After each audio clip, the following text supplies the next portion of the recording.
Entonces, el día de hoy vamos a ver la cátedra número 3, medidas descriptivas, percentiles e inferencia básica. Aquí ya esta clase empezamos a ver temas más asociados con números, pero como les había dicho anteriormente, no vamos a trabajar con fórmulas matemáticas tan complicadas. Sí es probable que para el tema de la prueba yo les pida calcular un promedio, les pida sacar una mediana y vamos a ver cómo se pueden hacer. Y quizás otros valores yo se los entregue entre medio, ¿ya? Pero es importante también que dentro de este contexto importa que como están en segundo, un 80% de la evaluación consta en sabe o no sabe y el 20% consiste en capacidades analíticas. Estas capacidades analíticas se las van a ir pidiendo no solo en esta asignatura, sino que en las otras asignaturas adicionales y va a ir aumentando con el tiempo. ¿Ya? Entonces es importante que las vayamos desarrollando desde un principio. Entonces, como les dije, el día de hoy vamos a estar viendo medidas descriptivas, percentiles e inferencia básica, que en los datos por sí solos no nos van a estar hablando. Y ustedes ya vieron ya que pueden tener una base de datos enorme, como la que hemos estado trabajando, pero si uno se pone a ver, por ejemplo, fila por fila, no logramos sacar mayores conclusiones.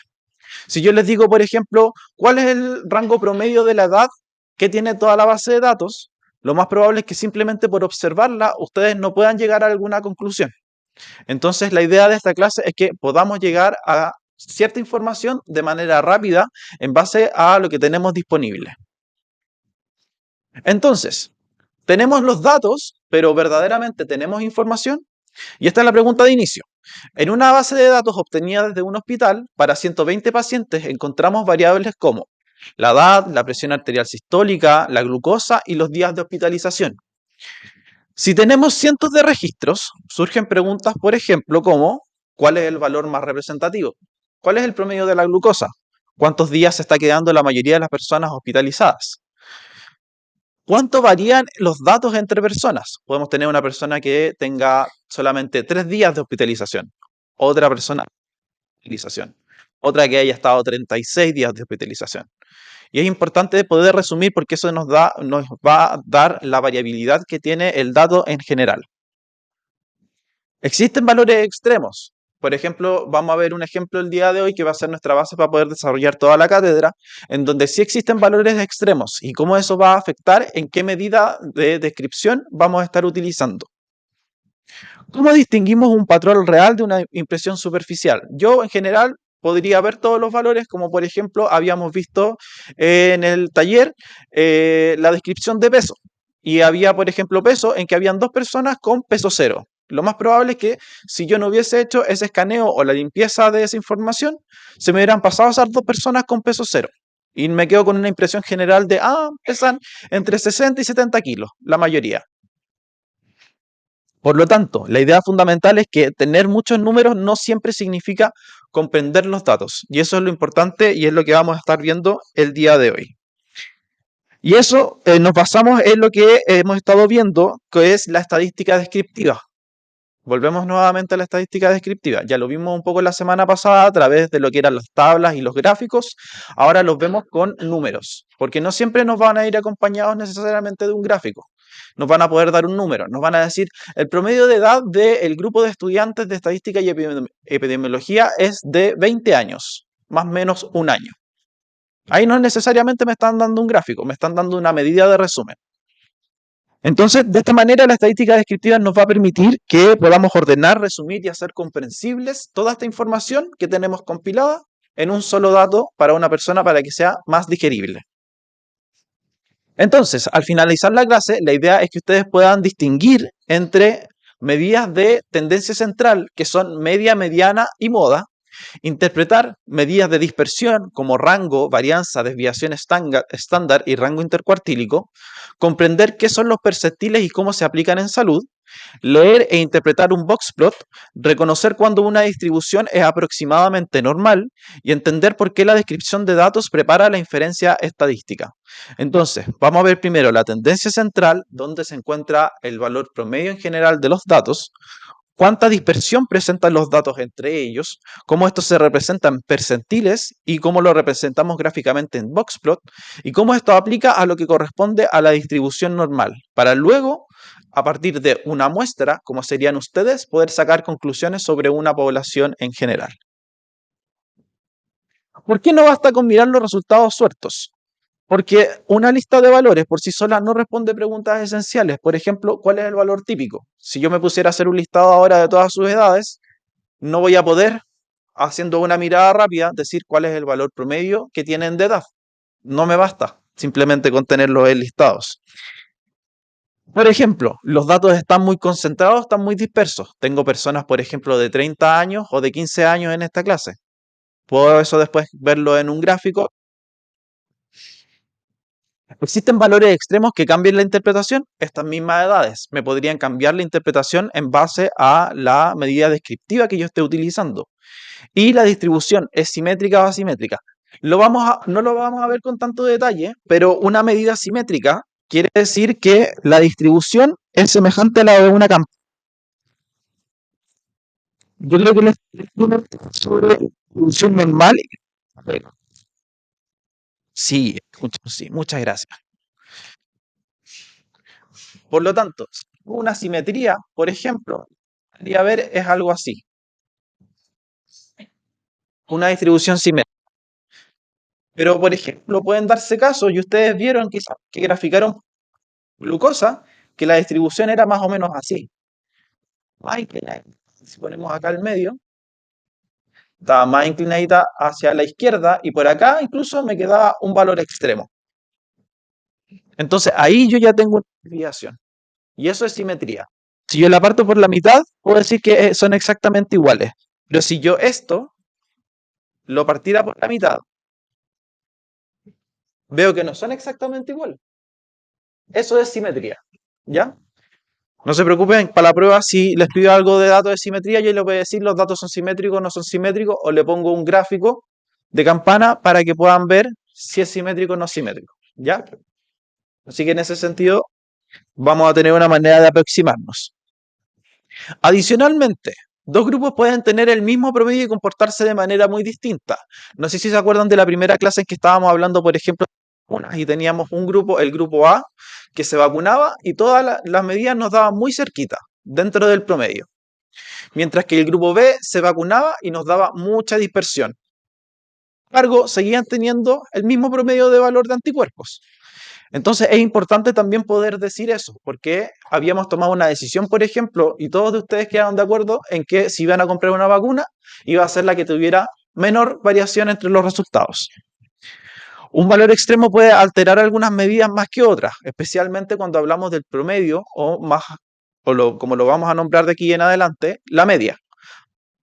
Traten de asociarlo, yo venía pensando cómo lo pueden asociar. Promedio, promedia, media. Promedio, promedia, media. Entonces con eso se van a quedar de que la media significa promedio.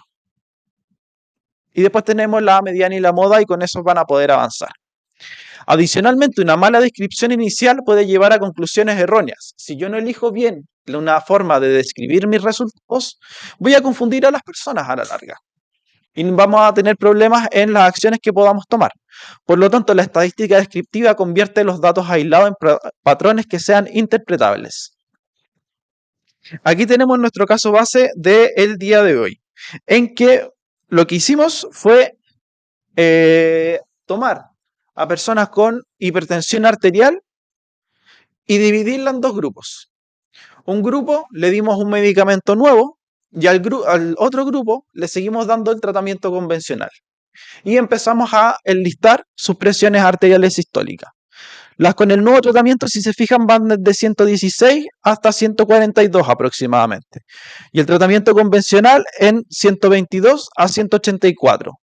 Ya con una mirada en general podríamos decir que los que están en el tratamiento nuevo tienen menor presión que los del tratamiento convencional. Pero no nos basta quedarnos solo con eso.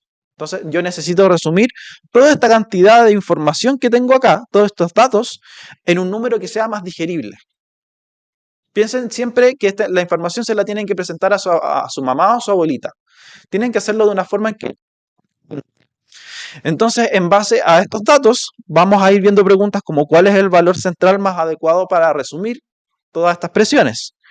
¿Cuánto van a variar los valores entre los pacientes? ¿Y cómo ubicamos un valor dentro de la distribución?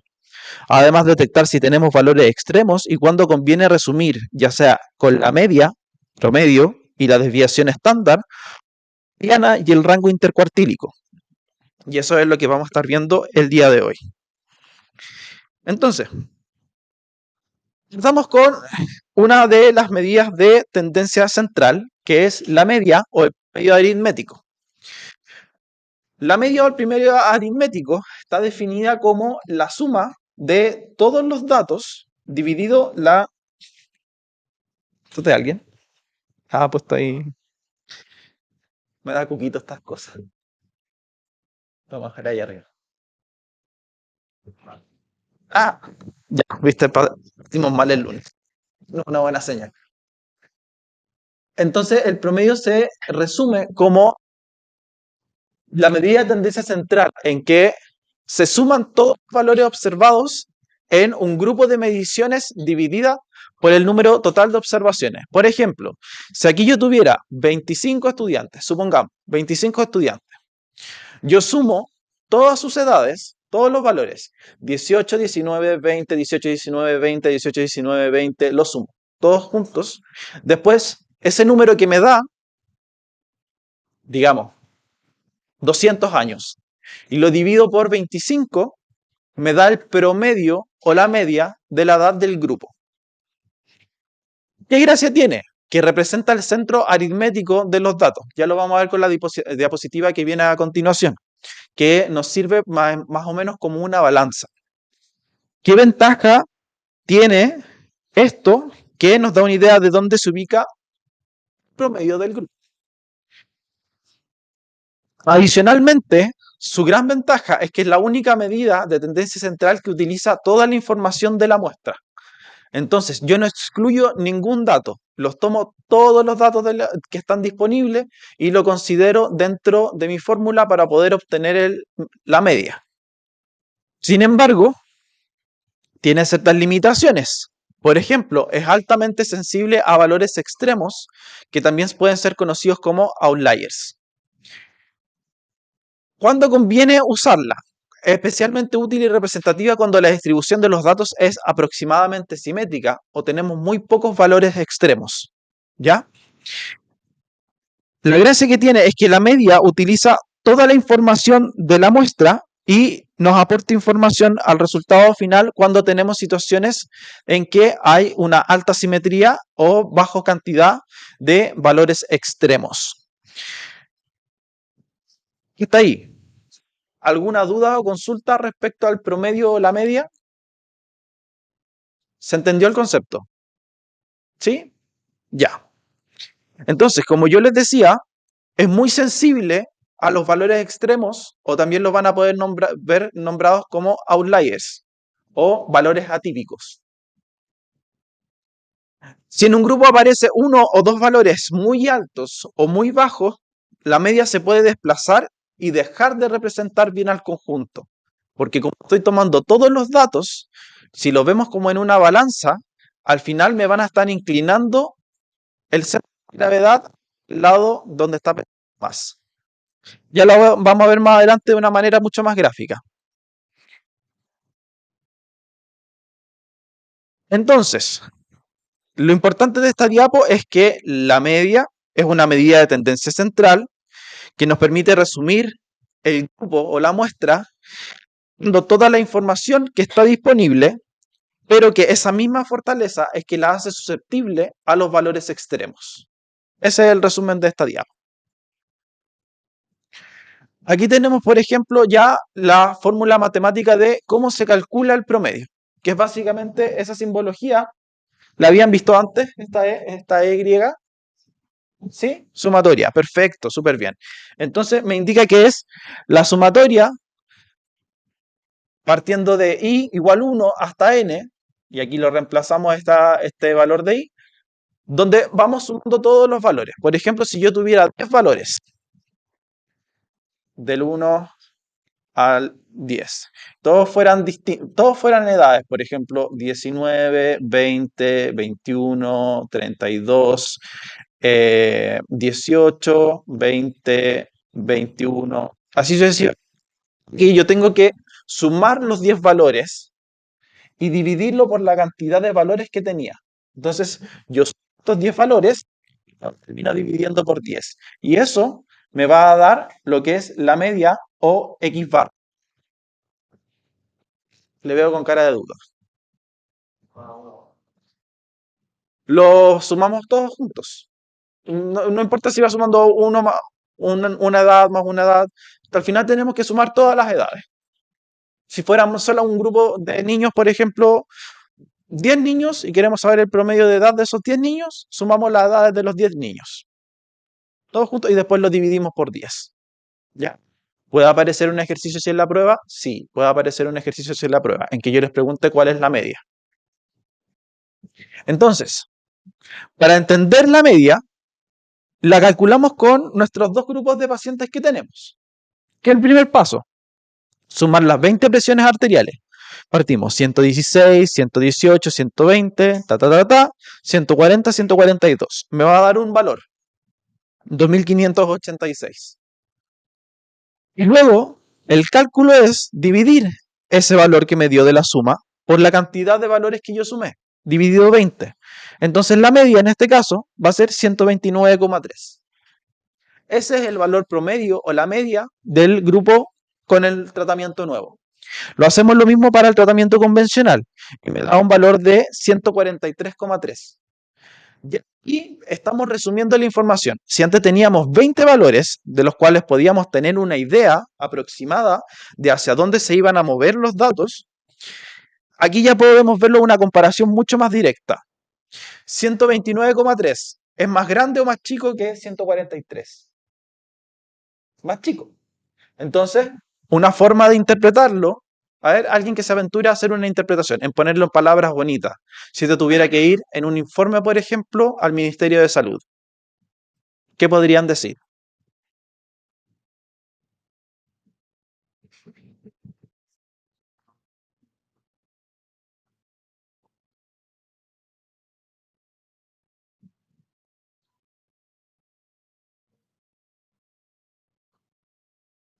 Ya, vamos bien. Cuidado con el tema de mejor resultado, porque ahí entramos a lo que es apreciación personal. Lo que podemos decir en base a los resultados, por ejemplo, es, en base a un nuevo tratamiento implementado en un grupo de personas, presentaron un promedio de presión arterial sistólica menor que el grupo sometido al tratamiento convencional. Ahí estamos siendo totalmente objetivos. Estoy simplemente resumiendo los datos. O yo podría simplemente decir, el grupo con el tratamiento nuevo tuvo una presión arterial sistólica promedio de 129, mientras que el grupo con el tratamiento convencional tuvo una presión arterial de 143. Después resumirlo, decir, una diferencia de...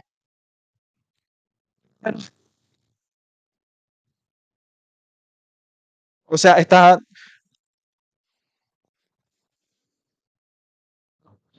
Por lo tanto, y ahí tengo un resumen de la información.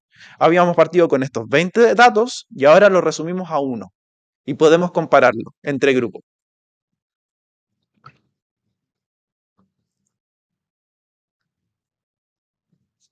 ¿Cuál es la interpretación entonces? En promedio, la presión arterial sistólica es menor en el grupo con el nuevo tratamiento que en el grupo con el tratamiento convencional. Sin embargo, la media puede verse influida por valores muy altos, por lo que luego la compararemos con la mediana. Y miren lo que pasa acá, de hecho.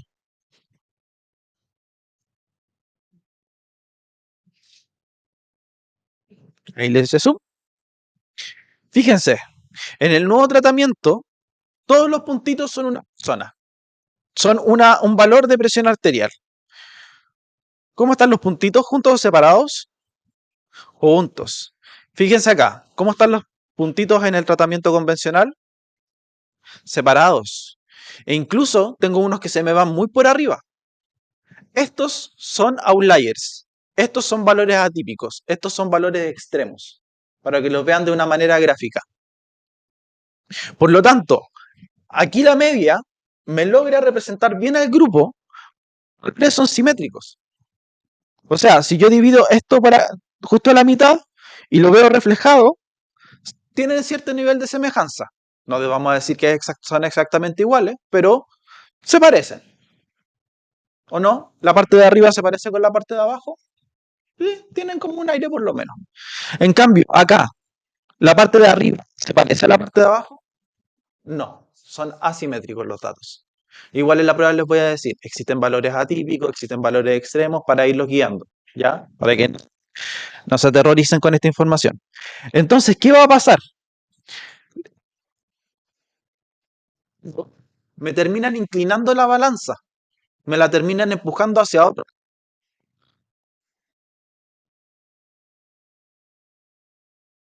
Es lo que me genera problemas con la media.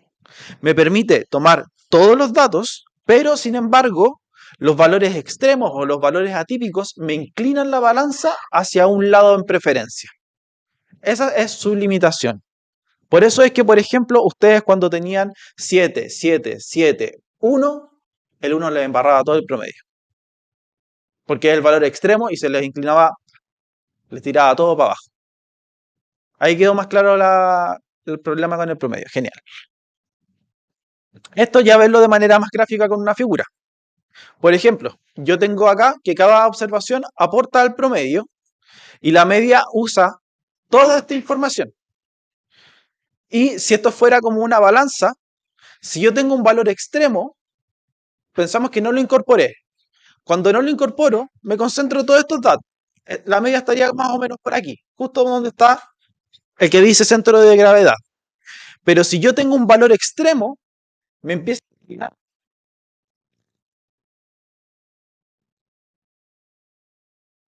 necesariamente fielmente los datos que tengo, porque un valor extremo me está arrastrando la media hacia un sentido. ¿Ya? ¿Alguna duda o consulta hasta este momento? ¿Quedamos bien con la media? Ya, perfecto. Entonces, antes de llegar y calcular el promedio, tenemos que preguntarnos, por ejemplo, si existen valores extremos, si la distribución es simétrica y si la media realmente va a representar al grupo. ¿Ya? Esas son las tres preguntas con las que quiero que se vayan desde estas diapositivas. Vamos con otra medida de tendencia central, la mediana, que corresponde al valor central. La definición formal es que es una medida de tendencia central que se define como el valor que divide a un conjunto finito de observaciones en dos partes exactamente iguales. Conceptualmente corresponde también al percentil 50 en una distribución. Básicamente, lo que hace la mediana es esto. Voy a volver atrás. Ahí. La mediana, ¿qué es lo que me pide? Me dice, de tu conjunto de datos, por favor, de menor a mayor. Y dime dónde la mediana me dice, ok, yo te voy a decir dónde está mitad de los...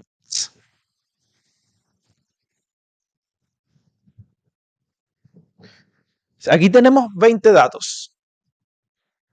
Por lo tanto, la mitad de los valores está entre 10 y 11. 1, 2, 3, 4, 5, 6, 7, 8, 9, 10. 10. 1, 2, 3, 4, 5, 6, 7, 8, 9, 10. Ya, tengo que quedar el valor 11. Entonces me está diciendo que la mediana está justo acá. ¿Por qué? Porque deja el 50% de los valores arriba y el 50% de los valores abajo. Acá yo tengo un número par. Por lo tanto, está entre medio de estos dos valores. 130 y 130. Aquí va a aparecer la mediana. O el promedio, perdón. Hago el promedio de estos dos valores. 130 más 130. Por lo tanto, la mediana del nuevo tratamiento es 130. Vuelvo a hacer lo mismo para el tratamiento convencional. Me dice, oye, ordena tus valores de menor a mayor. Acá yo ya los tengo ordenados. Y me dice, encuentra la mitad de los valores. Acá, entre 10 y 11. La mediana en este caso, tengo otra información adicional. Otra medida de resumen. 130 es mayor o menor que 140. Menor.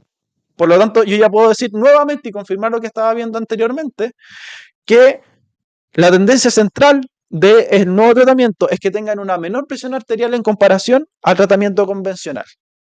Eso cuando son números pares. Si yo, por ejemplo, en este caso, tuviera una cantidad impar de números,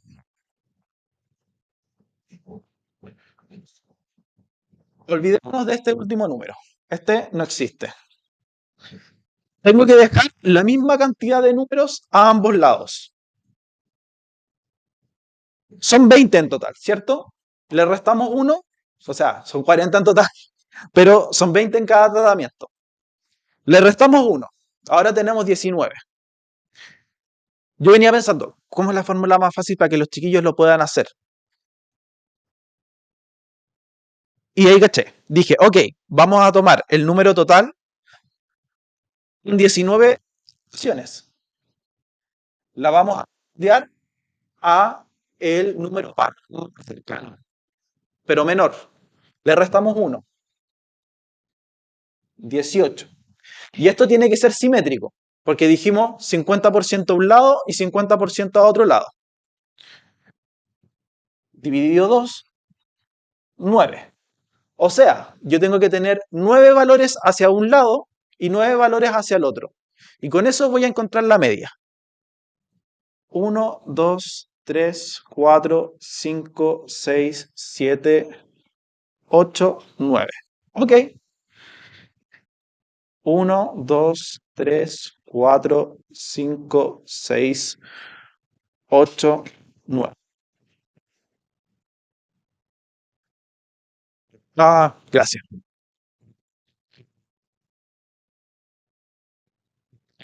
9. ¿Cuál valor no me quedó marcado?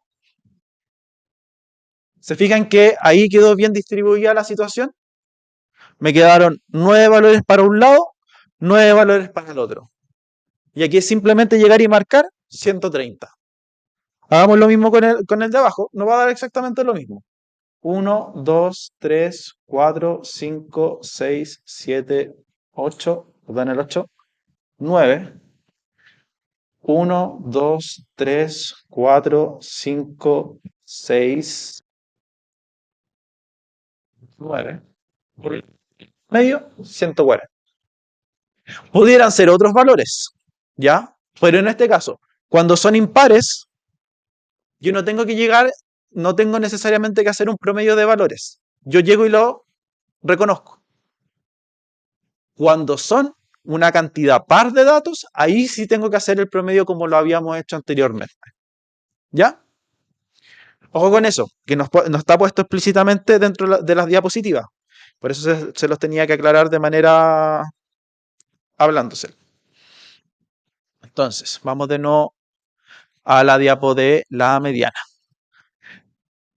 Con esto ya quedó un poquito más claro de la gracia de la mediana. Es un valor que queda exactamente al medio cuando los datos de menor a mayor.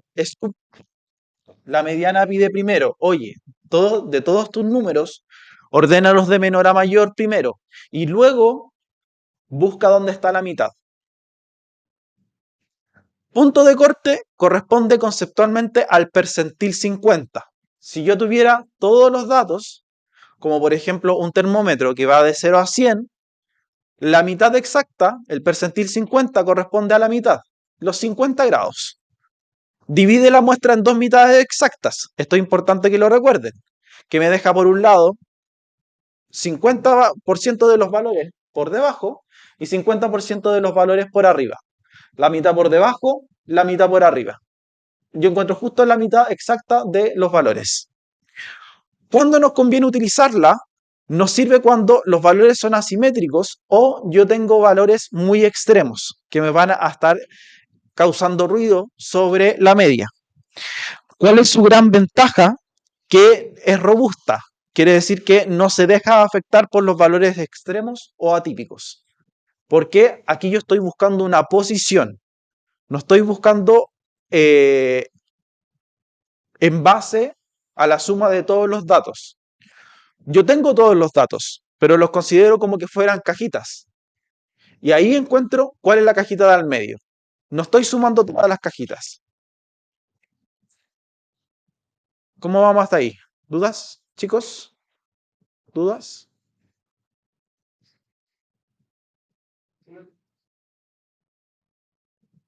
Si eran asimétricos es la mediana.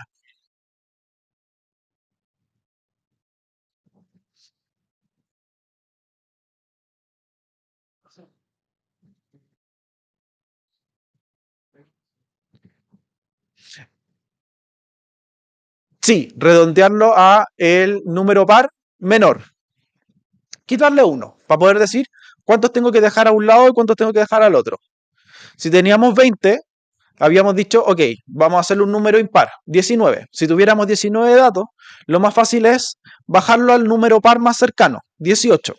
Y ese 18 dividirlo en dos, porque así yo sé que tengo que dejar 9 cajitas a un lado y 9 cajitas al otro.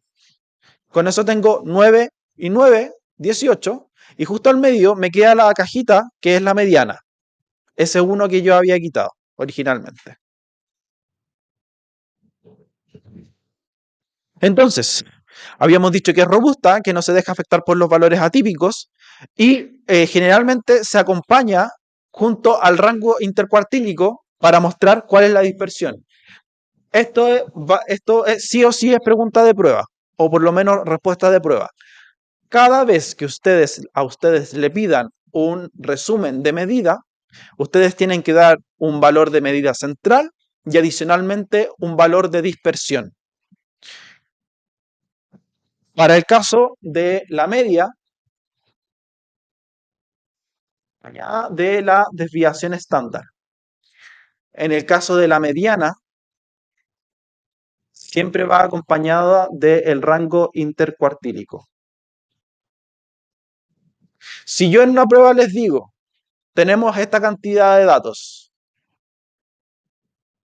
dígame el valor de tendencia central que es correcto. Y ustedes simplemente eligen la opción donde está solamente nombrada la media o solamente nombrada la mediana, créanme que esa no es la opción correcta. Tiene que ir acompañado del valor de la dispersión, porque un solo dato no me da la información suficiente al respecto. Chicas, ¿alguna duda? ¿No? ¿Está todo claro? ¿Qué pasa si yo en una prueba simplemente les doy la media? Sí, le estoy preguntando a las dos.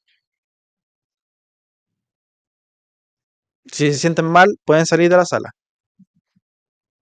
¿Ya? Pero la idea es que me pongan atención. ¿Dudas hasta este punto? Consultas. Ya les di varias pistas de más o menos qué información va a estar en la prueba. ¿Sí? Dígame.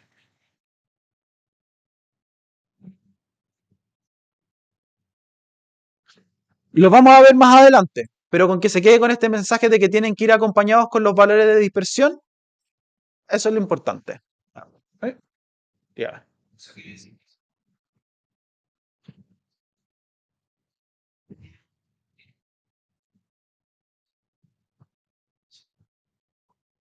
Sí.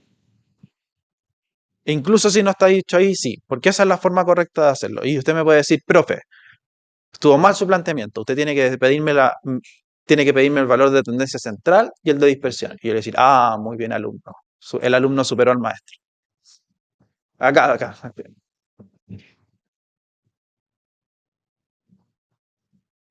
Pueden ser muchos valores atípicos, pueden ser varios, ¿ya? No necesariamente es un valor atípico. Yo les voy a ir guiando y les voy a decir, en esta selección hay 5 valores atípicos, por ejemplo, ¿ya? Y con eso ustedes van a poder discriminar, ah, ya, ¿sabéis qué? No me sirve tanto tomar la media, mejor me voy por la mediana. Pero ahí yo los voy a ir guiando en el contexto de ejercicios o de pruebas, ¿ya? Para allá. Lo vamos a ver más adelante, ya viene ya, pero es el acompañante de la media. Entonces, aquí ya hicimos el ejercicio, pero simplemente para repasarlo. Para nuestro ensayo de presión arterial, primero confirmamos que ambos grupos están ordenados de menor a mayor. Como n es 20 en cada grupo, la mediana se obtiene promediando los valores de las posiciones 10 y 11. Entonces aquí tomaron los valores de 10 y 11, hicieron el promedio y les dio 130. ¿Cuál es la interpretación práctica? El 50% de los pacientes con el nuevo tratamiento presentó una presión arterial sistólica de 130 o menos y el otro 50% tuvo una presión arterial sistólica de 130 o más. Me quedó justo a la mitad. Y para el segundo caso, el 50% de los tratamientos convencional presentó una presión de 140 o menos y el otro 50 una presión de 140 o más. La comparación clave es que la mediana del grupo con el nuevo tratamiento es menor que la del grupo con el tratamiento convencional. Además, en el grupo convencional la media fue de 143, tiene una cierta semejanza, mientras que la mediana es de 140, lo que sugiere, perdón, 140, perdón, ahí, estos dos, lo que sugiere influencia de los valores altos al final de la distribución. Con eso uno ya puede darse cuenta, oye, esto está siendo influenciado por los valores atípicos. Aquí los dejé un poquito más claro. Acá estamos calculando la media. Estos son los valores de la media. Y estos son los valores de Diana. Fíjense que prácticamente las líneas de la media del nuevo tratamiento con la mediana son prácticamente iguales. Llegan prácticamente al mismo nivel. Mientras que en el caso del tratamiento nuevo, si yo trazara una línea comparativa desde la media hasta la mediana, me aparece más por debajito. ¿Ya? Eso significa que está siendo influenciada la media por estos valores que están acá. Está siendo muy fuertemente influenciada. Por eso es que cambiaba el punto de equilibrio que yo les había comentado. ¿Dudas o consultas hasta este punto? ¿No? Ya. Todo clarito. O sea, si yo le hiciera la prueba ahora, me podrían responder hasta lo que llevamos. Ya. Vamos con el siguiente. La tercera, y en realidad esta es la menos frecuente que uno pueda estar utilizando por si acaso. Las que vamos a utilizar van a ser la media y la mediana. Pero también es importante que sepan que existe la moda. La moda corresponde al valor más frecuente o que aparece con mayor frecuencia dentro de un conjunto de datos. Entonces va a estar respondiendo a la pregunta, ¿qué valor o categoría aparece con mayor frecuencia? Ustedes ya de hecho hicieron un trabajo con la moda. Entonces, cuando hicieron la prueba diagnóstica y vieron los grupos sanguíneos, y yo les dije cuál era el que se presentaba con mayor frecuencia, ese era el que correspondía a la moda. ¿Ya? La moda nos va a servir con mayor utilidad en el caso de las variables que son de tipo categóricas. Para las variables cuantitativas, nosotros ocupamos ya sea la media o la mediana. La moda nos sirve más cuando son variables de tipo categórico. Posibles escenarios. Puede existir de que dentro de todo un grupo exista una sola moda, solo un valor que se repite varias veces o más de una vez, más de una, que pueden ser, podemos encontrar que haya dos modas o más de dos modas, multimodal, bimodal y multimodal respectivamente, o simplemente no haber ninguna si ningún dato se repite, que existe esa posibilidad. ¿Cuándo va a ser verdaderamente útil para las variables categóricas o nominales? Por ejemplo, grupo sanguíneo más frecuente, diagnóstico principal, color de rosa, por ejemplo. En las variables continuas puede identificarse si hay valores repetidos, pero rara vez es la mejor medida principal para resumir un grupo entero. Ya no nos aporta mucha información. Y la pregunta que responde es, ¿qué valor es el más común o el más popular dentro de este grupo? Entonces, volvamos a verlo con nuestro ejercicio. Observamos todos los datos y vamos viendo cuáles se repiten dentro de ellos. Y en este caso, 130 aparece dentro del grupo. 130. Por lo tanto, la moda es 130 dentro de este grupo. Veamos el tratamiento convencional. 140 se repite dos veces y los demás no se repiten. Por lo tanto, la moda aquí es 140. han fijado de que los valores que hemos estado hablando son semejantes? La media nos dio aproximadamente en el nuevo tratamiento casi 130, 129 y tanto. La mediana nos dio 130 y ahora la moda nos dio 130. Y acá nos ha dado prácticamente 140, 140 y 140. Ya yo estoy teniendo valores de tendencia central. Ya me está indicando que todos los valores apuntan hacia un lado. ¿Cómo vamos a manejar esto? Va a ser su arbolito para poder decidir cuál tienen que utilizar. Primero, preguntarse qué tipo de variable tengo. ¿Es categórica o es numérica? Si es categórica, voy a ocupar la moda. Voy a mirar, ¿la distribución es simétrica? Si es simétrica, ocupo la media, promedio central. O no estoy seguro, me pregunto si hay valores extremos.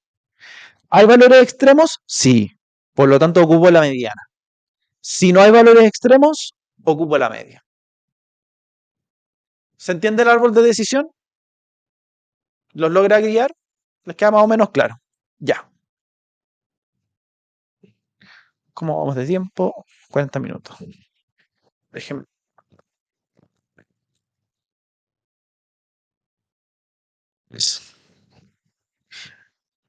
Este es el resumen de cuándo vamos a utilizar cada una de ellas y cuál es la pregunta que responde.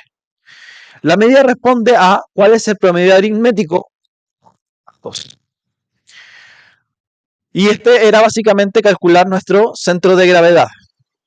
Y es muy sensible a la asimetría o los valores atípicos. La mediana responde a cuál es el valor central y nos dividía exactamente en dos mitades el conjunto de datos que teníamos, el 50% exacto por posición, mientras que la moda nos responde a la pregunta ¿qué valor se repite más? El evento más frecuente. Cuando tenemos una distribución simétrica, como les había mostrado en la pizarrita ahí antes, las tres medidas coinciden, son casi. Mientras que cuando son asimétricas, las medidas se van separando. La media se arrastra hacia los valores extremos, luego viene la mediana y luego la moda que resisten más. Aquí el ejemplo queda más claro. Fíjense, si yo partiera esto por la mitad, esta mitad de acá, ¿se parece a la mitad de acá? Sí. Si yo... La mitad, se parece. Esta sería, por lo tanto, y esta es súper bien, asimétrica. Me dice que en las condiciones cuando son simétricas o aproximadamente simétricas, la media es equivalente a la mediana, que es equivalente a la moda. O sea, todas se van a parecer.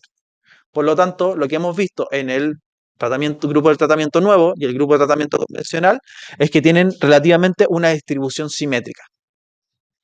Mientras que cuando hay una distribución asimétrica, que en este caso está inclinado hacia la...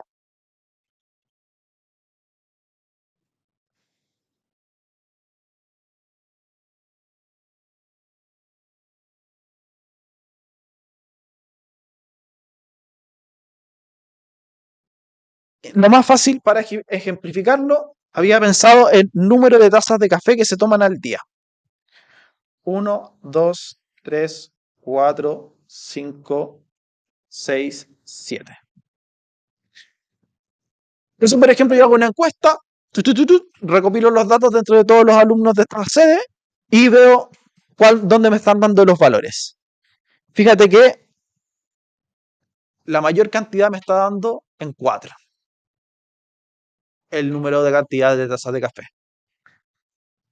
Y lo voy distribuyendo y voy preguntando, y este valor de 4, que va a ser mi media, va a ser semejante a la mediana y va a ser semejante a la moda. Cantidad de tazas de café que se están tomando. Pero pues, este ejemplo queda con cómo es la distribución de los sueldos en Chile. Que sean 500 lucas. Vamos a suponer que sean 750. Pero la media se...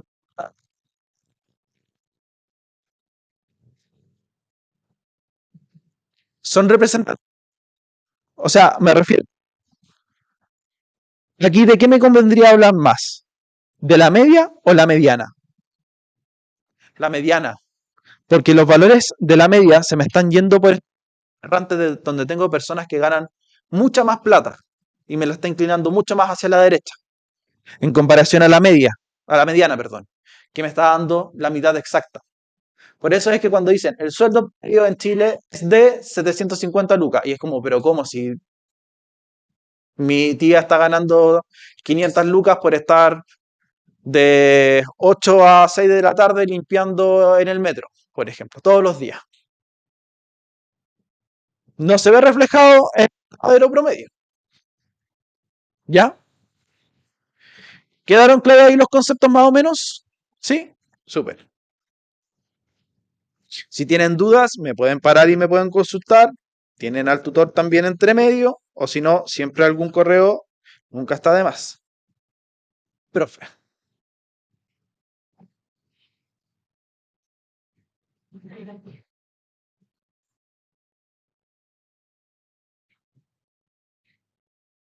Sí, exacto, porque no son la mayoría en Chile. La mayoría, pensemos, de los chilenos recibe el sueldo mínimo.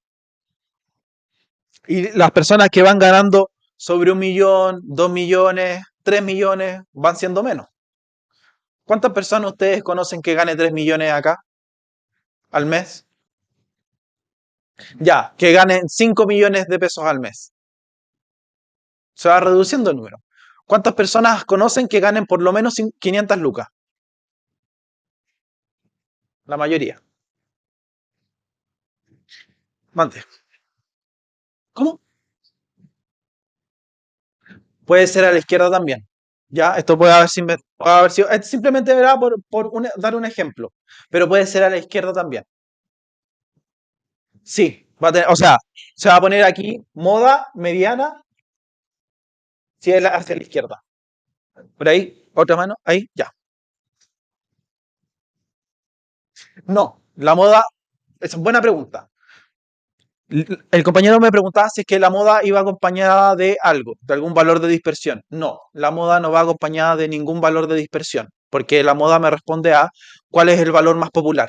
Entonces no me da ninguna asociación respecto a algún valor de dispersión. Podríamos decir que sí, que es una tendencia central sin dispersión. Sí. ¿Alguien más? ¿Dudas? ¿No? Ya.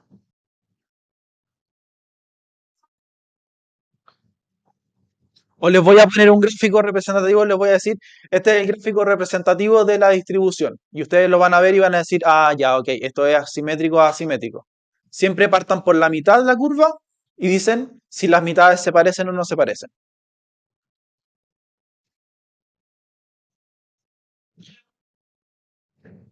Sí, sí, puede ser para los dos lados. Aquí en el ejemplo dice a la derecha, ah, es asimétrica hacia que se me fuera una mayor cantidad de valores hacia la derecha.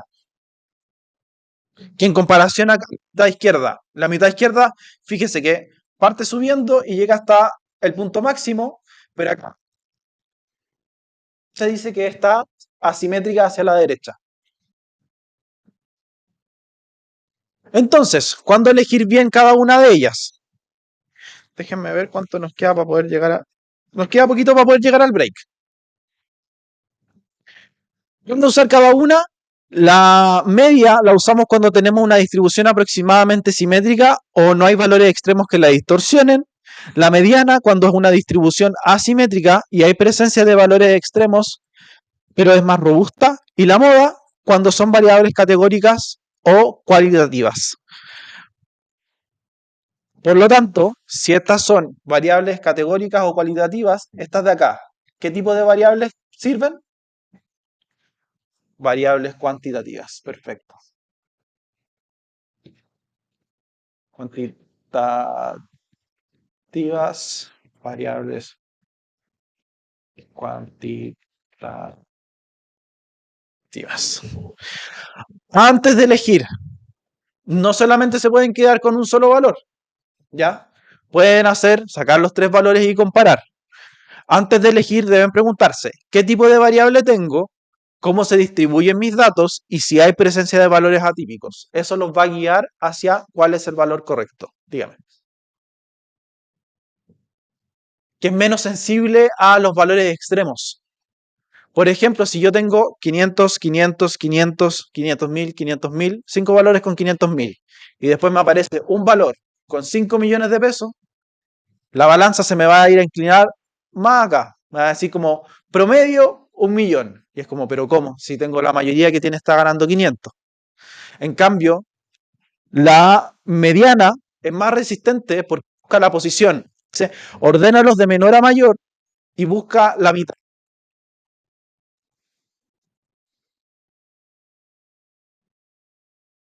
500 y un solo valor de 1.000.000.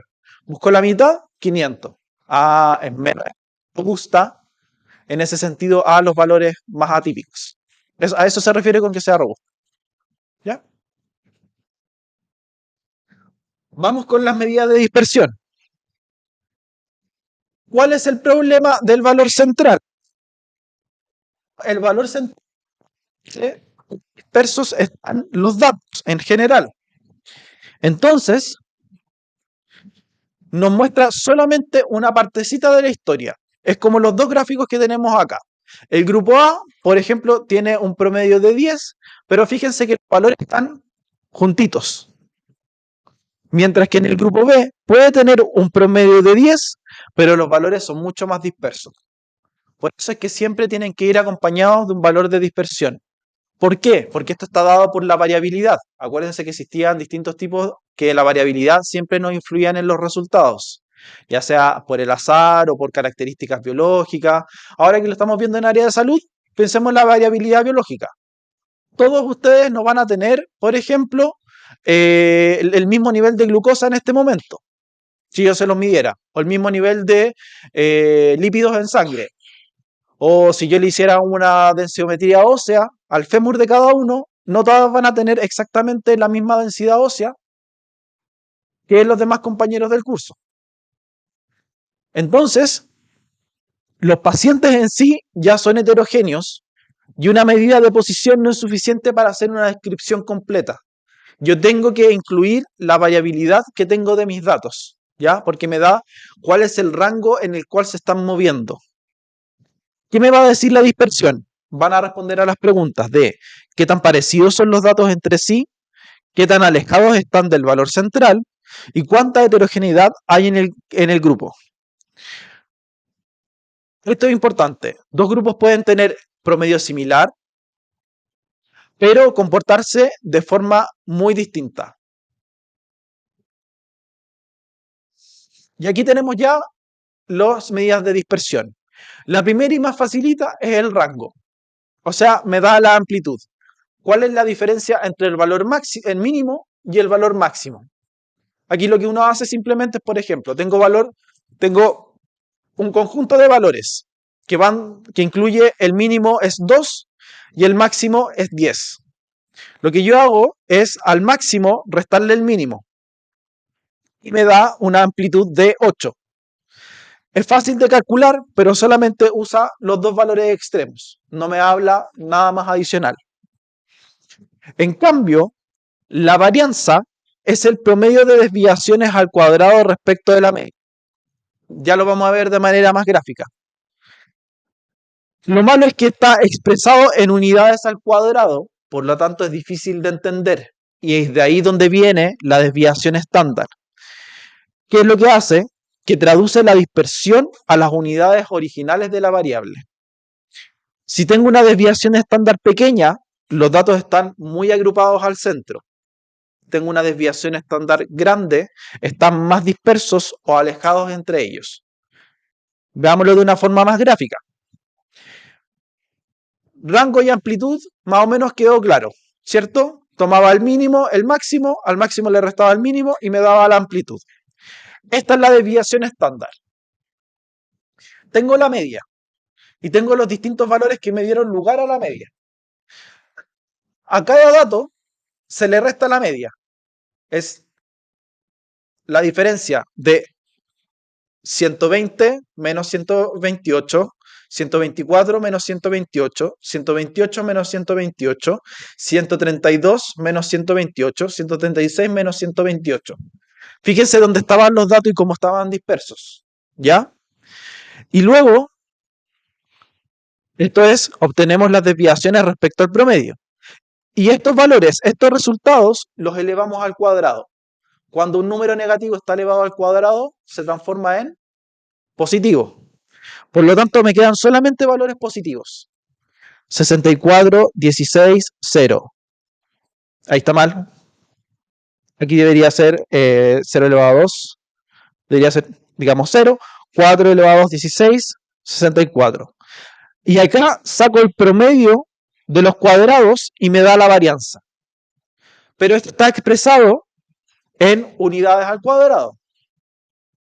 Cantidad de vacunas al cuadrado, presión arterial, milímetros de mercurio al cuadrado, y eso no es fácilmente interpretable. ¿Qué significa vacunas al cuadrado? Nadie entiende qué significa vacunas al cuadrado. Entonces, por eso sacamos raíz de ese valor. Y ahí me da la desviación estándar. Y en vez de tener, por ejemplo, 64, perdón, de tener 16 vacunas al cuadrado, me da 4 vacunas al cuadrado. Y ahí es más entendible. Si yo les digo que el promedio es, por ejemplo, 16 y la desviación estándar es 4 vacunas, o es más entendible que decirle tengo esta otra forma en un número al cuadrado. ¿Se logra entender? Por lo menos esta diapositiva es para ilustrar cómo se calcula. Después yo les voy a llegar y decir, esta es la desviación estándar, este valor tiene.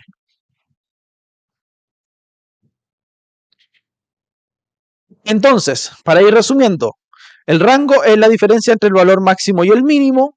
La varianza es el promedio del cuadrado de las diferencias respecto a la media. Y luego tenemos la desviación estándar, que es la raíz cuadrada de la varianza. Y esto me permite expresar la dispersión en las mismas unidades de la variable. Esa es la gracia que tiene. ¿Ya? Y me va a estar explicando cómo se dispersan todos los valores de una manera entendible. Ya, a ver cuánto más viene. Aquí tenemos el break. Ya. Entonces, ya tengo que, por ejemplo, para la media, tengo que ocupar la desviación estándar. Ya vimos cómo se calculaba la desviación estándar. Para la mediana, tengo que trabajar con el rango intercuartílico. Para partir, ¿qué son los cuartiles? Viene de la palabra cuartos. Como el conjunto de datos, lo tengo que dividir en 4 cuartos.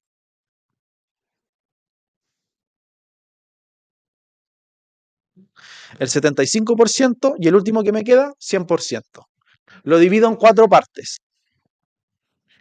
Primer cuartil corresponde al percentil 25 o el 25% de los datos. Lo vamos a graficar.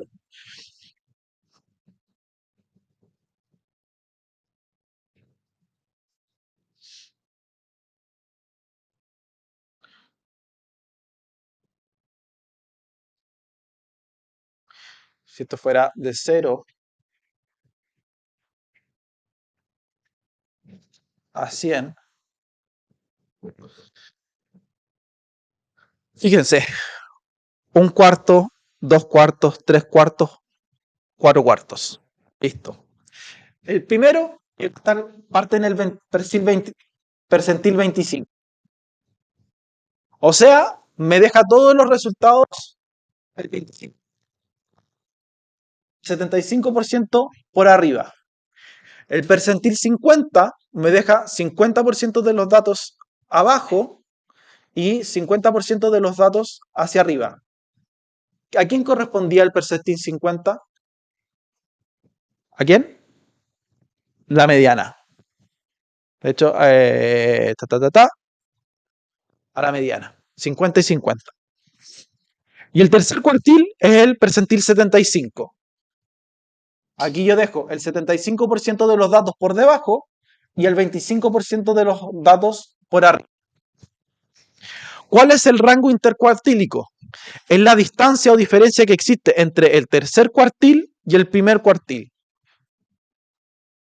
Ejemplo, primer cuartil, segundo cuartil, tercer cuartil, cuarto cuartil.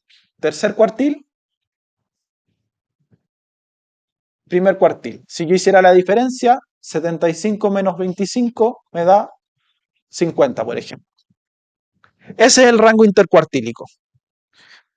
¿Qué representa? Mide la dispersión de los datos abarcando exactamente la porción central de la distribución, es decir, el 50% central de los datos. Y a diferencia de la desviación estándar, es una medida adecuada y robusta ante las distribuciones asimétricas o los valores extremos. Por eso acompaña a la mediana. ¿Cuándo utilizarlos? Lo que yo les había dicho. Datos simétricos, media estándar, datos asimétricos o extremos, las medianas más el rango intercuartílico. Y aquí es lo que yo les había explicado anteriormente. Primer cuartil, segundo cuartil, tercer cuartil. Entonces, el rango intercuartílico es la diferencia entre este y este. Me deja tomar un 25% central inferior y el 25% central superior. Y ahí me da el 50% central. Me deja un 25% por arriba, un 25% por abajo. No describe toda la muestra, sino su zona central. Y ahí nuevamente, que el rango intercuartílico, el 50% de los datos centrales. Y en resumen, ¿qué resumen utilizar? Cuando los datos son simétricos, usamos la media más menos la desviación estándar. Y cuando los datos son asimétricos o con outliers, utilizamos la mediana más el rango intercuartílico. ¿Dudas, consultas? Break de 15. Pero tienen que estar de vuelta aquí por lo menos cuando ya hayan pasado los 14 minutos. ¿Ya? Vayan.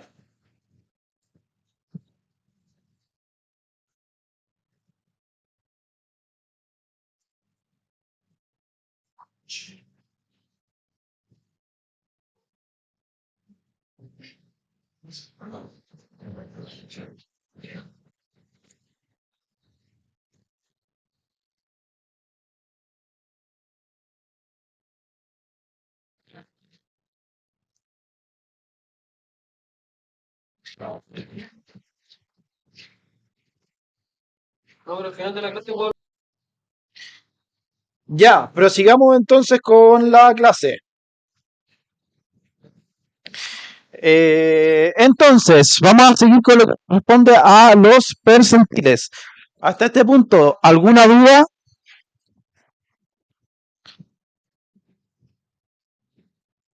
¿Dudas hasta este punto?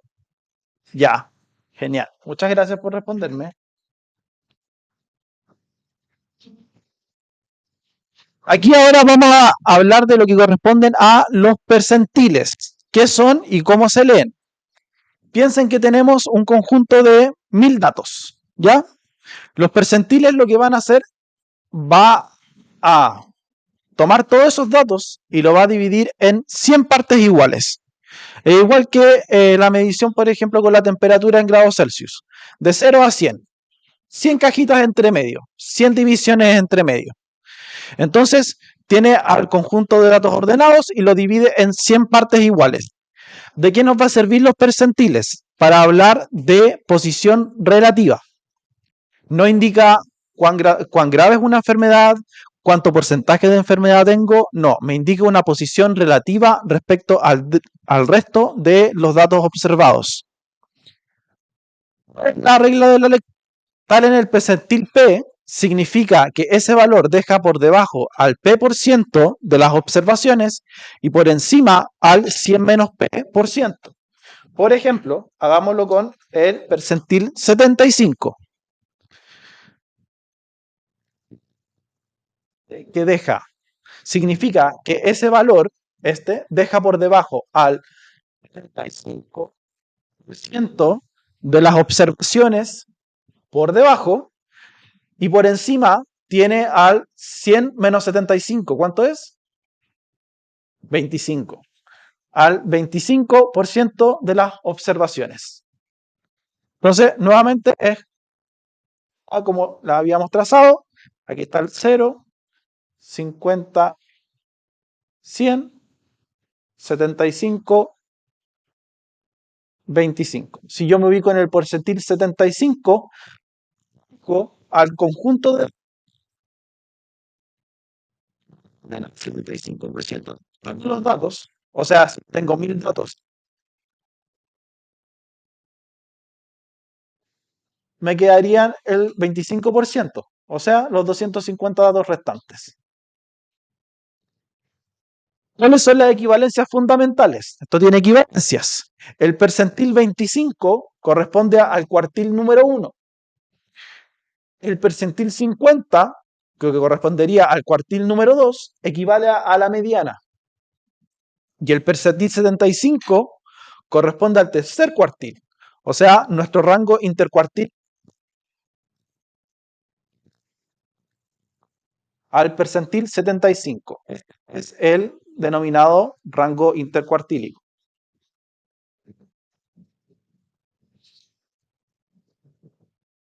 Tienen que recordar que este es un indicador de posición relativa al grupo, posición relativa al resto de los valores. ¿Ya? No me está indicando cuánto grado de enfermedad tengo, ni cuánto nivel de algún parámetro tengo en particular, sino dónde me estoy ubicando respecto al resto. Es como, por ejemplo, cuando hablamos de primer quintil, cuarto quintil, para la asignación de las becas. ¿Le ha pasado que dentro de las becas les dicen tiene que estar dentro del tercer quintil de ingresos mínimo? Ya, es como esto, por ejemplo. Quintil significa que es de 5. O sea, dividen al total de los ingresos entre 5 cajitas. Primer quintil, segundo, tercero, cuarto y quinto. Entonces, por ejemplo, al primer quintil se supone que son los más ricos. Y el quinto quintil son los que menos tienen. Entonces le dice, tiene que estar por lo menos en el tercer quintil. Le está dando una ubicación, una posición relativa respecto a los demás valores. Entonces, en el caso de lo que estamos viendo en contexto de salud, indica para ubicar a un paciente individual dentro de un grupo o frente a una norma de referencia. Por ejemplo, si yo tengo que la presión arterial tiene que ir, o la glucosa tiene que ir por lo menos de 90 a 100, yo después puedo ubicar a las personas dentro de ese rango y decir en qué quintil o en qué porcentil se ubicó esa persona con ese valor. Presión arterial, por ejemplo. Tiene que va desde, los rangos son desde, por ejemplo, saludable, es de 90 a 120. Entonces, por ejemplo, yo tengo una persona que se ubica justo en el percentil 90 y me está dando una presión, oye, tu presión está siendo relativamente elevada con respecto a la comparación de la norma de presiones arteriales. ¿Ya? Indica posición, no cuánta enfermedad tengo ni cuán grave es la enfermedad. Diga. Como un aproximado.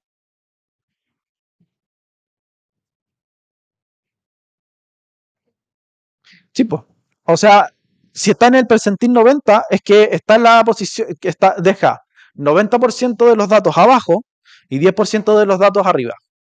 ¿Sí? ¿Ahí se entendió? Ya.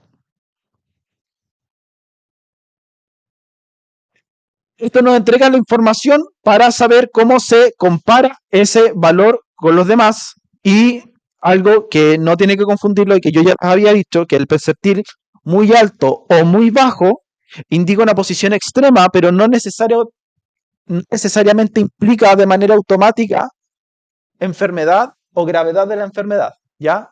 Indica solamente posición.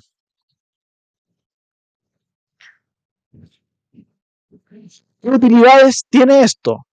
Como yo les dije que me sirve para contextualizar y ubicar un individuo, yo lo puedo utilizar en distintos contextos.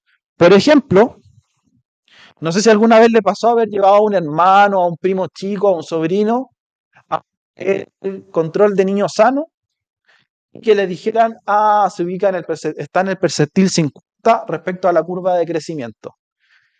Eso es que respecto a todo el grupo de la población que se midió, ese niño o esa niña se está ubicando justo en la mitad de todo lo que fue evaluado. y me está dando indicaciones de, por ejemplo, cuánto está haciendo su desarrollo, si está bien nutrido, etcétera, etcétera. Pero en comparación a un rango. También me permite, por ejemplo, generar las categorías del índice de masa corporal, establecer tablas, por ejemplo, de presión arterial y parámetros de laboratorio, o establecer diagnósticos bifuncionales. Ya lo habíamos comentado que los cuartiles son una familia especial de percentiles, porque el cuartil 1 corresponde al percentil 25, el cuartil 2 corresponde al percentil 50, que es la mediana, y el cuartil 3 corresponde al percentil 75. Y lo que habíamos dicho que entre el cuartil 1, el percentil 25, y el cuartil 3, el percentil 75, se ubican exactamente el 50% central de los datos. O sea, lo que vendría siendo nuestro valor de un paciente típico. Para que no se confunda, ¿qué es lo que significa los percentiles? Por ejemplo, percentil 90 significa tener 90% de algo. Eso es incorrecto. No significa tener 90 miligramos por decilitro de glucosa, ni significa tener una enfermedad en un 90%. ¿Qué significa? Estar en el percentil 90, por ejemplo, significa que ese valor deja por debajo al 90% del grupo de referencia. Ubicación, no gravedad ni cantidad del parámetro. Asociar que un percentil alto es automáticamente es una gravedad. Estar en lo más alto de la tabla no siempre significa estar enfermo. Por ejemplo, si hicieran valoración con respecto al grado de miopía, yo, por ejemplo, me podría ubicar en el percentil 50, pero no quiere decir necesariamente que sea más grave o más dañino o cuánto porcentaje de la enfermedad tengo. Me indica, tengo que ver el contexto poblacional, ya que indica en qué lugar de la fila me estoy ubicando con respecto a las demás personas. O tener un percentil bajo que indique anormalidad. Estar abajo en la tabla no significa necesariamente patología, sino que depende de la variable, ya que un mismo percentil puede ser excelente o preocupante según qué estemos midiendo. Depende siempre del contexto. Recuerden que los percentiles son para la ubicación, y esa es la idea central de estas diapositivas. El percentil expresa una posición relativa y no un diagnóstico por sí solo. ¿Dudas, consultas respecto a los percentiles? ¿No? Ya.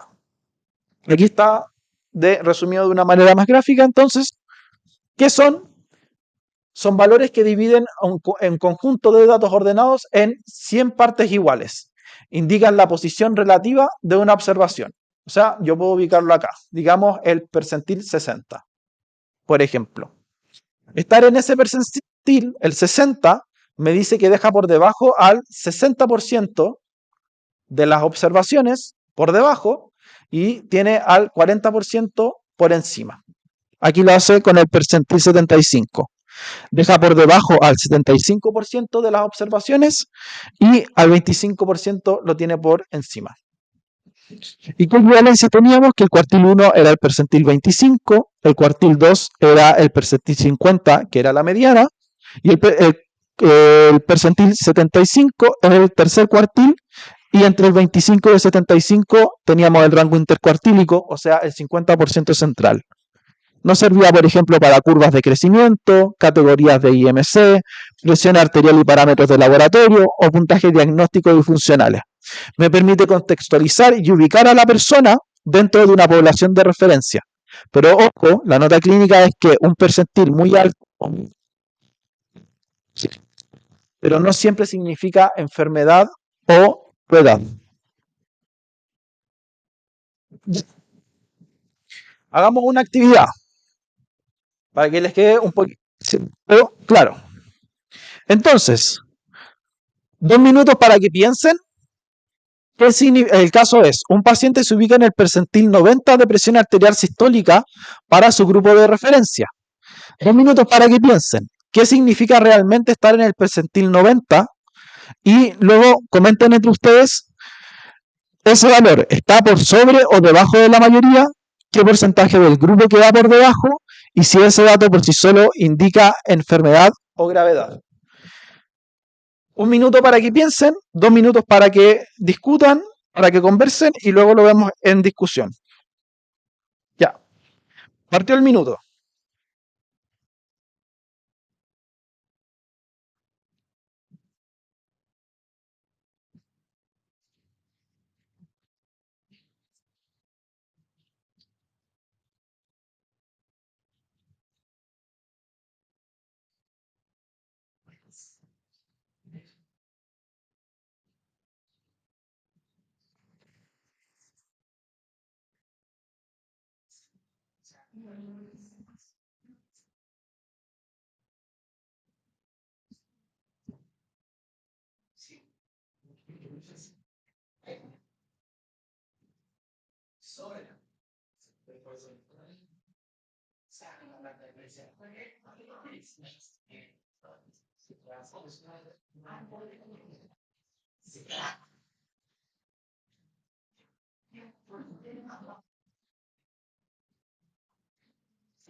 Ya, 2 minutos para que conversen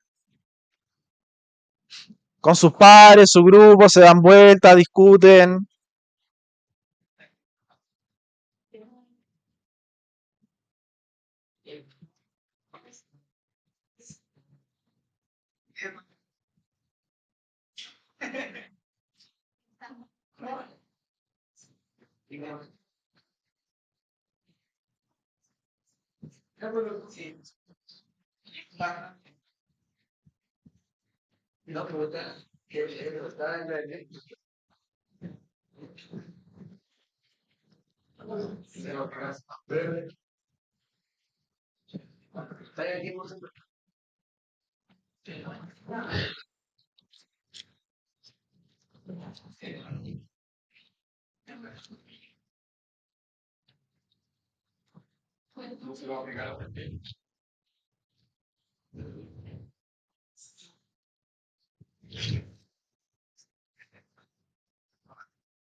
Para que se están anotando por fin en la lista.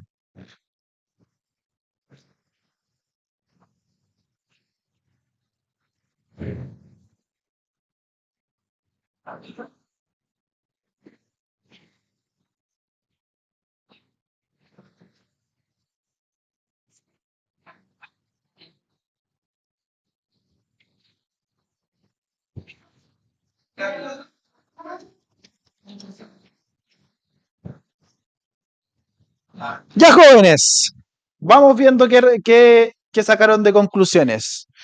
El compañero de la chaqueta con tachas arriba. Su nombre. Su nombre. Benjamín. Ya, Benjamín con su grupo. El valor. Ese valor, percentil 90, ¿está por sobre o por debajo de la mayoría? ¿Qué concluyeron? ¿Qué dice el curso? ¿Están de acuerdo? Sí, indica que está por sobre la mayoría, está por sobre el 90%. ¿Y cuánto dejamos arriba de datos? El 10% restante. Súper bien. Chicos, acá adelante. La segunda. Porcentaje del grupo que va por debajo. ¿Están todos de acuerdo? Sí, súper bien. El 90%. ¿Y alguien que quiera de voluntario para la última? Está por acá Martina. Ah, ya. ¿Nombre? Manuel. Ya, entonces, ese dato por sí solo indica enfermedad o gravedad.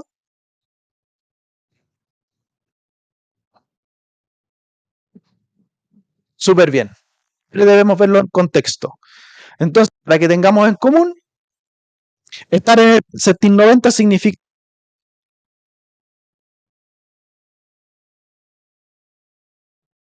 Pero no, eso no implica por sí solo enfermedad, gravedad o anormalidad clínica, y su interpretación siempre depende del contexto clínico y de la variable evaluada. O sea, si yo en una prueba les llego y les pregunto sobre el percentil 90 y les incluyo un contexto clínico, ahí ustedes podrían decir, esta persona está en riesgo o esta persona está ya fuera de los rangos que se esperan o sí, efectivamente existe enfermedad. Pero si yo les pongo percentil 90 y no les digo nada más, ustedes no pueden sacar una conclusión respecto a la enfermedad o si tiene alguna patología o la gravedad que tiene esta patología. ¿Estamos de acuerdo en eso? Bacán. Entonces, sigamos avanzando con la clase.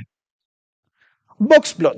Los boxplot son una forma en que tenemos nosotros para ver los datos. Básicamente es de nuevo nuestra caja y bigotes. Nuestro boxplot and whiskers. Son diagramas de cajas. El boxplot es un gráfico que resume visualmente el centro, la dispersión, la simetría y los valores extremos de los pacientes. ¿Qué representa la caja? El rango el IQR, el rango intercuartílico. Sus extremos son el cuartil 1 y el cuartil 3 y contiene exactamente el 50% central de los datos. Eso es lo que está contenido dentro de la cajita. La mediana sería el cuartil número 2, que corresponde al percentil. ¿A qué percentil correspondía la mediana? 50, súper bien. Y es la línea que divide la caja y muestra el centro posicional de la muestra. Y los bigotes que tiene Gita son las líneas que se extienden hacia los valores mínimos y máximos habituales y estos se extienden hasta el valor más extremo que no supera 1,5 veces el rango intercuartílico desde el Q1 o el Q3. Los valores atípicos van a quedar marcados. Cuando se me están escapando, se grafican como puntos aislados. ¿Ya? Si se salen, se grafican igual. Lo importante es que si la mediana no está en el centro exacto de la caja o un bigote es más largo que el otro, estamos frente a una distribución asimétrica. Esta es la característica típica que tiene un boxplot. Entonces, si pensamos que acá está el 0 y acá está el 100, ¿qué cuartil sería este?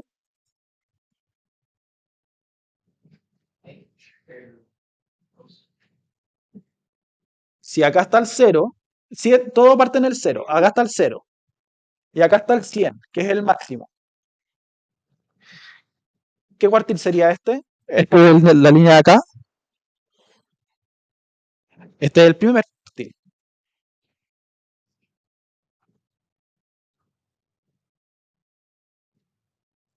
La mediana, Q2. ¿O el percentil cuánto? Perfecto, 50. Y este de acá, por lo tanto, ¿cuál sería? Cuartil 3. Súper bien. Percentil. Y el percentil del Q1 es el. Súper bien. Entonces, la caja me indica el 50% central de los valores que yo tengo dentro de todo el conjunto de datos. La mediana me indica el 50%. ¿Dónde está el 50% de arriba? ¿Dónde está el 50% de abajo? Los bigotes me indican la distribución que están teniendo el resto de los valores, que no caen dentro de esta caja. Fíjense, aquí no se nota tanto, pero los bigotes son un poquito más diferentes uno de otro. Si este bigote fuera más cortito y este más largo, me está indicando una asimetría, especialmente una asimetría porque el bigote de arriba está siendo más grande. O en otro caso, el bigote hacia la derecha está siendo más largo.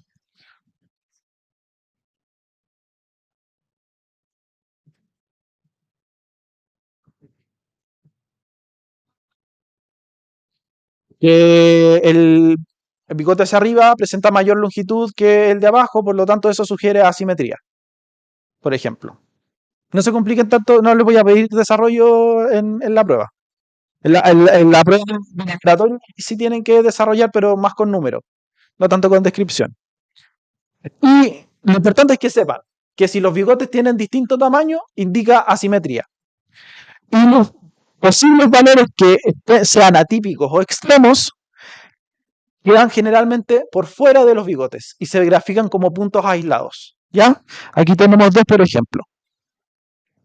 Entonces, el boxplot resume el centro, la variación que están teniendo los datos y los extremos dentro de una sola figura. Que era más que verlos, por ejemplo, que con un gráfico de barras. No, el boxplot no. ¿Cómo los vamos a comparar? Lo importante es hacernos estas preguntas. Respecto a la mediana, ¿qué grupo tiene un valor central mayor o menor? A la amplitud de la caja, ¿cuál tiene su 50% más concentrado o más disperso? La longitud de los bigotes, ¿existen asimetrías o la distribución es muy extraña? Los valores atípicos, ¿algún grupo presente?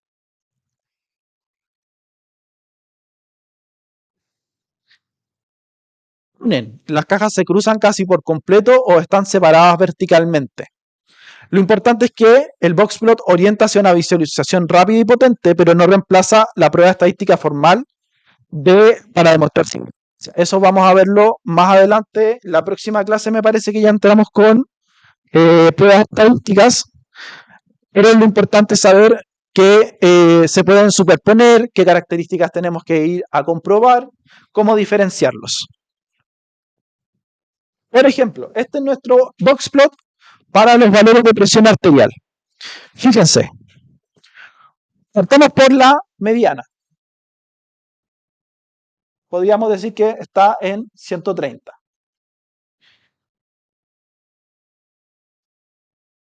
Prácticamente en 140. Ya me está diciendo que existe diferencia. La mediana del nuevo tratamiento es 130, siendo menor que la del tratamiento convencional. Si yo adicionalmente voy y comparo, veo las dispersiones, el tamaño de acá es prácticamente exactamente el de acá. Por lo tanto, ¿es simétrico o asimétrico? Simétrico. Si yo veo la del tratamiento convencional, este de acá se me queda cortito. Por lo tanto, es asimétrico. Tiene un que quedó por fuera. Por lo tanto, presenta valores extremos. Dígame. Se supone que ya hasta el primer, segundo, tercer, cuarto aquí, ese valor no entra dentro de todo. Entra dentro de toda la estadística, pero queda fuera de lo que lo consideran los bigotes. Recuerde que los bigotes tenían un límite del valor, 1,5 veces el valor del cuartil 1 o del cuartil 3. Entra simplemente extremo, pero quedó fuera de la longitud de los bigotes. Es como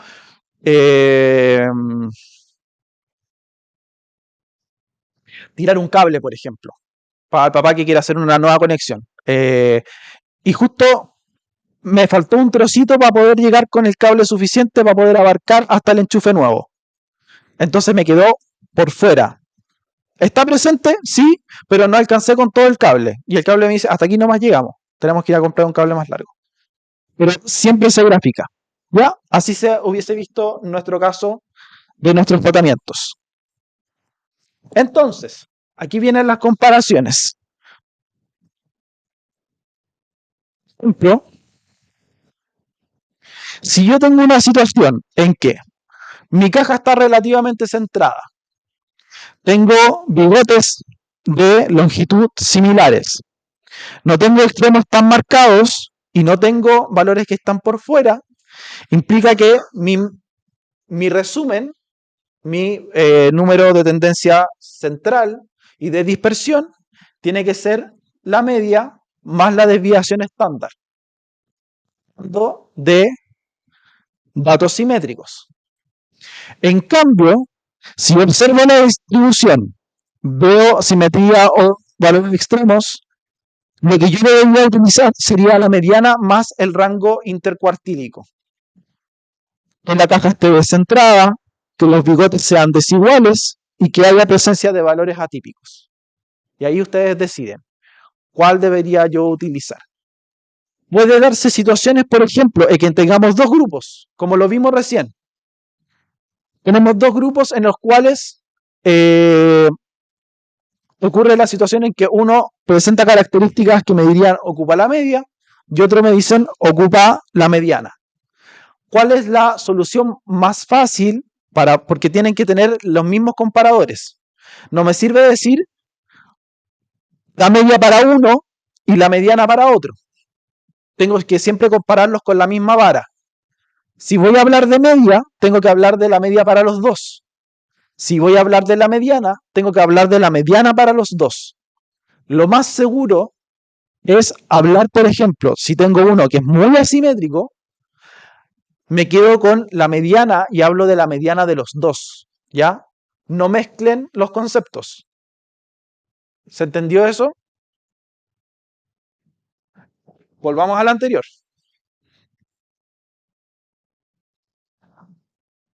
¿Qué valor de tendencia central dirían para este? No, valores, ¿cuál concepto? ¿Media o mediana? Media o mediana para este. Media. Y para este dirían mediana, ¿cierto? ¿La media es lo mismo que la mediana? No. ¿Yo puedo comparar la media de este con la mediana de este? ¿Tiene sentido esa comparación? No.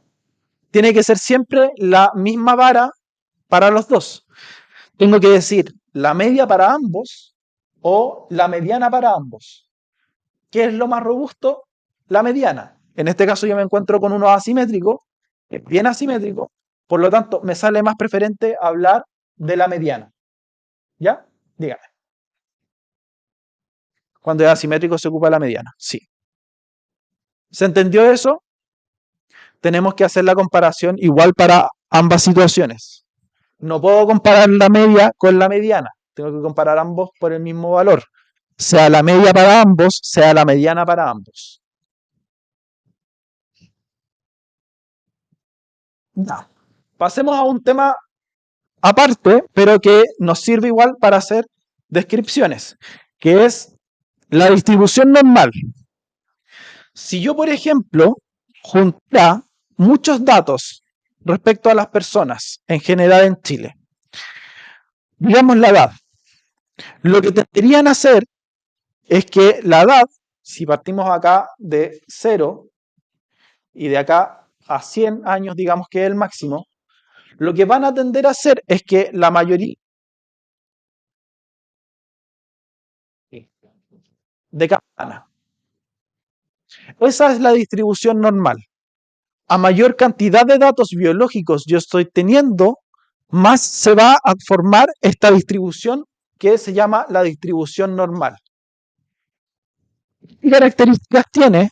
Que es una distribución simétrica y unimodal. Y la gracia que tiene es que su centro es perfecto, ya que la media, la mediana y la moda coinciden, son equivalentes. ¿Para qué me sirve? Para hacer comparaciones después respecto a características biológicas. Esa es la idea que quiero que se lleven respecto a esto. Concentración de datos va a estar siempre principalmente en el centro. Fíjense si esta fuera cantidad de personas, acá en el eje Y,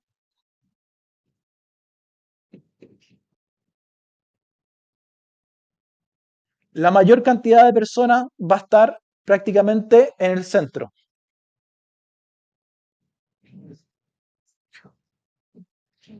Ahora, la campana igual puede estar desviada hacia la izquierda o hacia la derecha. Valores que están más hacia los extremos, más o más, son valores menos frecuentes. Lo importante es que y que muchas variables en salud se aproximan a ella, que permite usar la media y la desviación estándar para describirla. O sea, a medida que yo voy sumando muchos datos, me permite utilizarlo, la media y la desviación estándar para hacer la descripción de ellas. Entonces, esto más o menos ya lo que hemos visto. Cuando tenemos una distribución aproximadamente normal, el centro está bien alineado, la media, la mediana y la moda coinciden y tiene una forma simétrica. Y solemos resumir con la media más menos la desviación estándar. Recuerden que es más menos la desviación estándar. O si la distribución es asimétrica, Aquí ya no se parecen, la media queda por detrás, aquí tenemos la mediana y luego tenemos la moda. Y presentan una asimetría en que la cola se está desplazando, la media se desplaza hacia la coda y la media y la mediana y la moda ya no coinciden. Por lo tanto, solemos preferir la mediana y el rango intercuartílico. La forma de la distribución nos orienta a cómo ir describiendo los datos. Más o menos lo que les comento. Cuando los datos son aproximadamente normales, tienen una distribución semejante a la curva normal, utilizamos la media más o menos la desviación estándar. ¿Por qué? Porque representan el centro aritmético y la variabilidad de todo el grupo. Y cuando tenemos datos asimétricos o con valores extremos, ocupamos la mediana más el rango intercuartílico, ya que son medidas más robustas que no se dejan engañar por datos atípicos. Para la prueba van a venir, por ejemplo, si comparamos dos grupos, ambos que sean simétricos para que puedan compararlos con la